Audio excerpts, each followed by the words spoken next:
Assalamualaikum warahmatullahi wabarakatuh. Alhamdulillah, pada kesempatan hari ini bertemu lagi dengan Ibu dalam pendidikan agama Islam kelas 2. Nah, kali ini Ibu akan membahas tentang toleransi menurut Quran surat Yunus ayat 40 dan 41.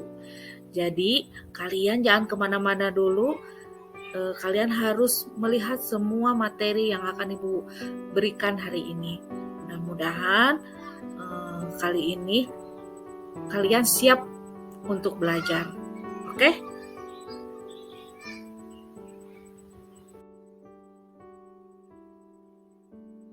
Sekarang Ibu akan bacakan kompetensi dasar, yaitu menganalisa surat Yunus ayat 40 dan 41. Tujuan pembelajarannya adalah 1.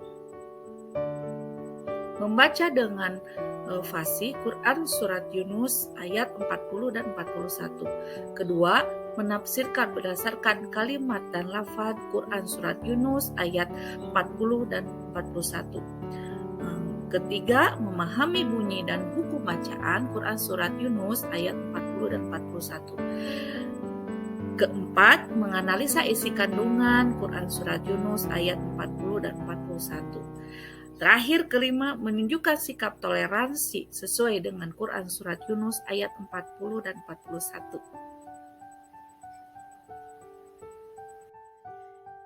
Kita simak fenomena-fenomena rusaknya kerukunan umat beragama di Indonesia di slide berikutnya.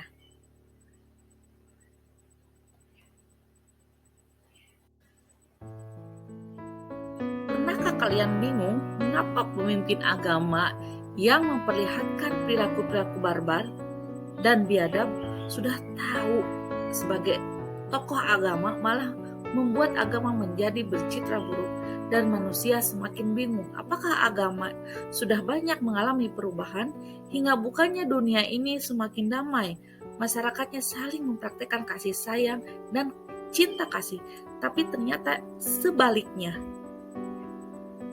Dalam prakteknya, agama malah membuat perpecahan antara bangsa. Akibat salah memahami tafsir agama dan memahami agama hanya setengah-setengah. Banyak manusia mabuk agama. Agama tidak boleh tersentuh. Agama tidak boleh dihina, apalagi pemimpinnya. Jika sering dihujat dan dijelek-jelekan, maka akan muncul istilah kriminalisasi ulama atau kriminalisasi pemimpin agama. Nah, inilah yang terjadi di seluruh dunia, mungkin khususnya di Indonesia, yang sudah terjadi pada beberapa tahun ini ke belakang.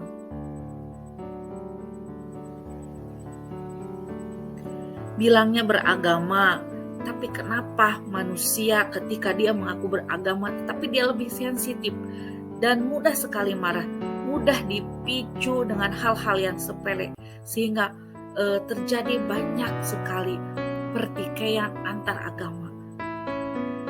Atau sekarang yang lagi fenomena, banyak sekali netizen yang notabene dia beragama tapi dia seenak perutnya melakukan komentar-komentar kasar, rasis, menghina, menjelekkan agama lain. Padahal itu jelas-jelas sangat jauh dari ajaran yang diajarkan oleh Rasul. Kenapa bisa terjadi seperti ini di Indonesia? Bukankah kita negara yang beragama? Hampir semua rakyat Indonesia itu tidak mempunyai agama. Semua punya agama.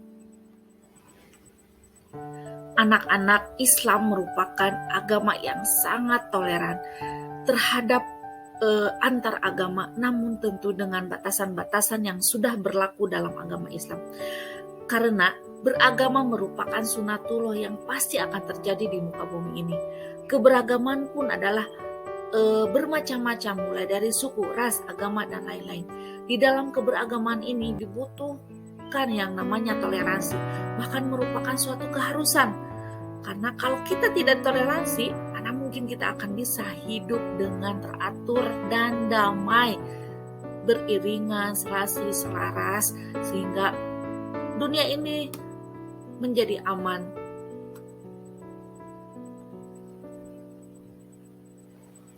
Ajaran Islam menganjurkan untuk selalu bekerja sama dan dengan orang lain dan saling tolong-menolong dengan sesama manusia. Hal ini menggambarkan bahwa umat Islam diperintahkan untuk menjaga kerukunan umat beragama, baik yang seagama maupun yang berbeda agamanya dengan kita.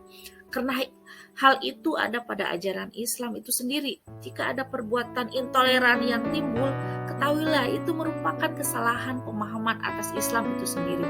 Dalam hal ini kita dituntut untuk inklusif di sisi lain dan eksklusif di lain sisi.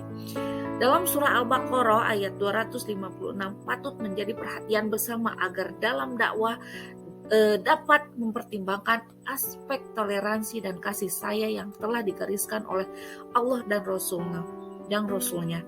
Tidak diperkenankan adanya pemaksaan karena ketidakhendakan bukanlah hak manusia. Sesungguhnya antara kebaikan dan kezaliman itu sudah jelas. Diungkapkan pula dalam surat Al-Baqarah itulah ikrah fidin, tidak ada paksaan dalam memeluk agama. Jadi kita tidak bisa memaksakan pendapat kita itu benar, pendapat orang lain itu salah. Kalaupun kita harus meyakini apa yang kita yakini, maka ketika orang yang kita tidak meyakini apa yang kita yakini, ya sudah, tidak ada paksaan dalam lisan, tidak ada kekerasan, dan biarkan yang tidak sependapat dengan kita menjalankan keyakinan yang sesuai dengan keyakinannya.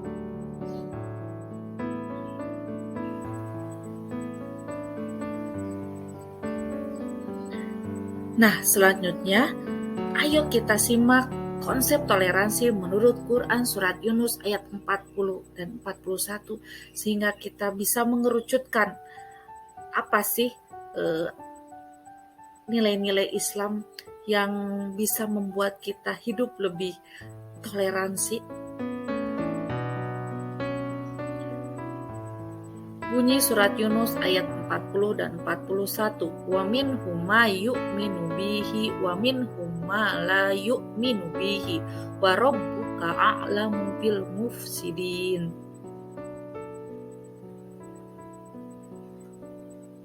Di antara mereka ada orang-orang yang beriman kepada Al-Quran dan di antaranya ada pula orang-orang yang tidak beriman kepadanya. Tuhanmu lebih mengetahui tentang orang-orang yang berbuat kerusakan.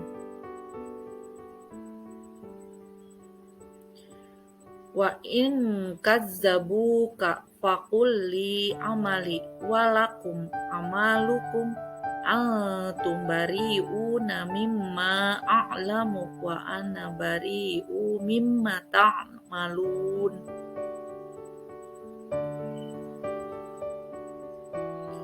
Jika mereka mendustakan kamu, maka katakanlah, bagiku pekerjaanku dan bagimu pekerjaanmu. Kamu berlepas diri terhadap apa yang aku kerjakan dan aku berlepas diri terhadap apa yang kamu kerjakan. Itulah isi dari Quran surat Yunus ayat 40 dan 41. Kandungan surat Yunus ayat 40 dan 41 antara lain sebagai berikut.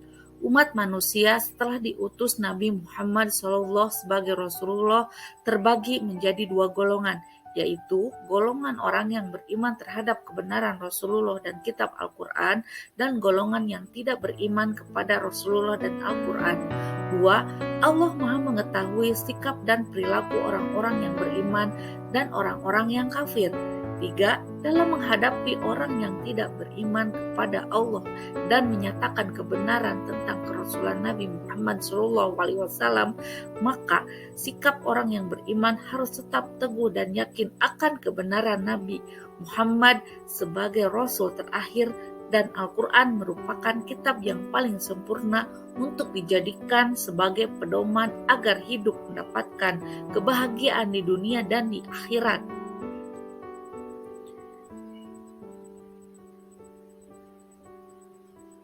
Dalam mengimani Al-Quran, manusia terbagi menjadi dua golongan. Ada yang beriman dan ada yang tidak beriman. Allah Maha mengetahui siapa yang berbuat kerusakan, yakni orang-orang yang tidak beriman. 6. Allah memerintahkan Rasulullah dan kaum muslimin agar menjauhi orang-orang yang mendustakan Al-Quran dan menjauhi perbuatan mereka. 7. Allah memerintahkan Rasulullah dan kaum muslimin untuk berlepas diri dari perbuatan orang-orang yang tidak beriman. 8. Setiap amal akan ada konsekuensi dan balasannya. Amal baik akan membawa ke surga. Amal buruk menyeret ke neraka. 9. Dalam Quran surat Yunus ayat 40 dan 41 ini merupakan pengarahan dari Allah Subhanahu wa taala langsung untuk menghadapi orang yang tidak seiman dengan kita tanpa kekerasan, yaitu mengedepankan akhlak mulia. Dengan demikian surat Yunus ayat 40 dan 41 itu semoga Allah menjaga kita dalam keimanan dan berlepas dari perbuatan berbuat kerusakan. Kesimpulannya adalah toleransi menurut Quran surat Yunus ayat 40 dan 41 ini adalah, Ibu bisa simpulkan, toleransi mengandung pengertian kesediaan menerima kenyataan pendapat yang berbeda-beda tentang kebenaran yang dianut, dapat menghargai keyakinan orang lain terhadap agama yang dipeluknya serta memberi kebebasan untuk menjalankan apa yang dianutnya dan tidak sinkretisme dan bukan pada prinsip agama yang dianutnya. Toleransi antar umat beragama dapat diwujudkan dalam 3 hal. Antara lain, 1. Saling menghormati. 2. Memberi kebebasan kepada pemeluk agama lain dalam menjalankan ibadah sesuai dengan agama dan kepercayaannya. C. Tolong menolong dalam hidup bermasyarakat. Nah, itulah nilai-nilai yang ada dalam ajaran Islam. Sehingga kalau kita tidak melakukan hal toleran, tidak melakukan hal yang toleran, maka berarti kita telah mengingkari ajaran Rasulullah sendiri. Karena Rasul pun langsung diperintah Allah untuk menghadapi orang-orang yang tidak seiman dengannya dan bertolak belakang dengan keyakinan itu dengan ma'ruf, dengan baik, dengan akhlak yang mulia. Sehingga meskipun kita berbeda, tapi kita tetap berdamai, hidup damai, aman, dan saling membutuhkan satu sama lain. Nah, anak-anak, yuk kita mulai dari diri kita sendiri, hidup berdamai dan bertoleran terhadap sesama, terhadap orang-orang yang berbeda keyakinan, baik dalam seagama maupun yang tidak seagama, sesuai dengan tuntutan yang diajarkan oleh Nabi Muhammad SAW. Betapa Islam itu adalah rahmat bagi seluruh alam. Apapun agama kita, apapun ras kita, apapun warga negara kita, Islam itu akan menerangi kedamaian di seluruh dunia. Karena kenapa? Karena luhurnya ajaran-ajaran yang disampaikan oleh Nabi Muhammad SAW. Maka dari itu, ayo kita lebih mendalami dan meneladani Nabi kita, Nabi Muhammad, dan kita harus lebih menelaah lagi ayat-ayat Quran yang membuat kita jadi lebih mengenal agama kita sendiri. Nah, kali ini dalam Quran surat Yunus ayat 40 dan 41 itu sudah jelas bahwa perbedaan itu adalah hal yang mutlak. Tapi dengan perbedaan itu kita tidak bisa menjadi musuh. Bahkan kita, walaupun berdua, kita bisa jadi saudara. Ya. Nah, anak-anak, sekian dulu dari Ibu hari ini. Mudah-mudahan materinya bermanfaat. Dan jangan lupa ya, kunjungi channel Ibu di YouTube. Dan jangan lupa like dan subscribe-nya. Oke? Akhiri dengan Assalamualaikum warahmatullahi wabarakatuh.